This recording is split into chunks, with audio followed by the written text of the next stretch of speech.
The events of the last few days have changed entirely what I was going to talk to you about. I saw a news story initially that Canada's fleet of 4 Victoria-class submarines were all in dry dock for all of 2019 at a cost of over $371 million. Not one of them even got their keels wet last year. As insane as that sounds, and it does, it pales in comparison to the government's poor handling of the protests supposedly in support of the Wet'suwet'en Nation and their hereditary chiefs in blocking the Coastal Mountain natural gas pipeline. As the Prime Minister traipses around Africa and Europe, doling out millions for gender equity in countries that jail or kill LGBT people, he has issued nothing but platitudes about dialogue between interested parties and has literally done nothing about a crisis that is affecting the country's economy. Firstly, whatever else the protesters try to convince you of, none of this has anything to do with supporting the Wet'suwet'en people. The hereditary chiefs are not representative of the Wet'suwet'en, who, along with 19 other First Nations groups along the pipeline route, support the development of the pipeline and stand to benefit greatly financially for their band members and the bands as a whole from the project. 5 of the 13 hereditary chiefs have formed a non-profit company funded by the likes of the Tides Foundation and the Pembina Institute to protest this project. In other words, it's part of the US-funded effort to stymie Canadian energy projects and nothing more.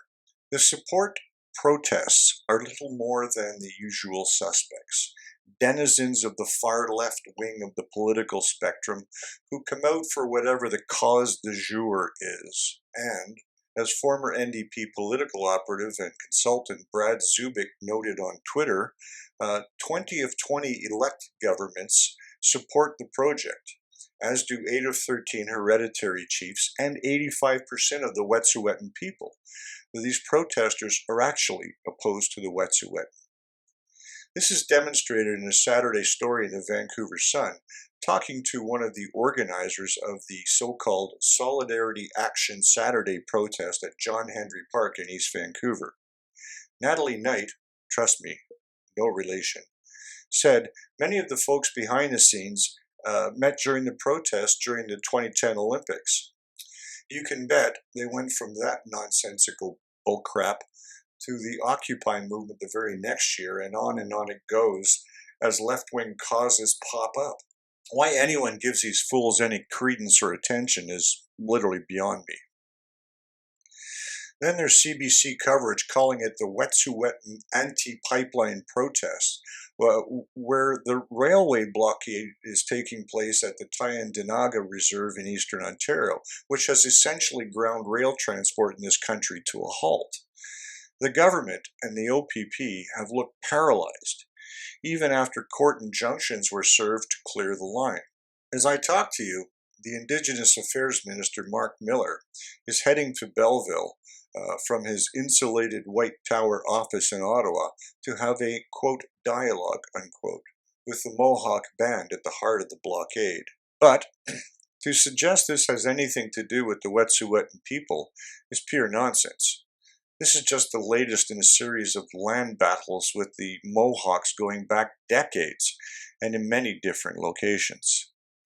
One of the Mohawk blockade protesters said as much in a Globe and Mail interview when he blamed the police and CN Rail, saying, quote, "We are polite, nice with them, and they don't comply," he said.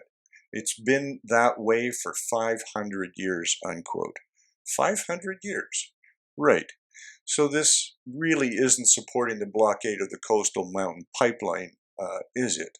It's all about decades of long-perceived grievances, which in itself is rich, really. The Mohawks are part of the Iroquois nation. Pre-contact, they were among the most violent, warring tribes who engaged in torture and cannibalism of primarily rivals like the Huron, the Narragansett, and Algonquin tribes. But these facts are ignored as they plead victimhood. One of the delicious ironies in all of this is the areas who were responsible for electing this band of posers and incompetents are the ones being most adversely affected by the rail blockade.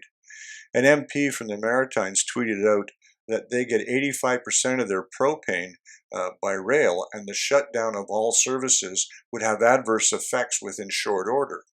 I guess after voting for the climate virtue signaling liberals, they have yet to wean themselves off fossil fuels.